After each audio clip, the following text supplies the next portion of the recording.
Hey everyone, today in this video, I'm going to show you how to change the dust bag on your Roborock. This is the Qrevo Master.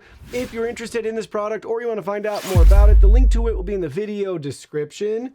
Here's a look at the product with its station. To get access to the current dust bag, you can pop off this cover, just grab it on the side. There's a little lip on the right-hand side, and it just pulls right out of the way.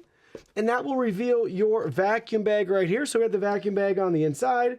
Then you just go ahead, you just grab the vacuum bag from this lip up at the top, and then you just pull it out and away. So in the direction of the vacuum itself.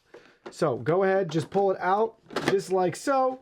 Grab it, pull it out, that's it. Dispose of the old one, and then take your new vacuum bag, line everything up, and go ahead and gently press it back in place. Simple and straightforward. Happy vacuuming.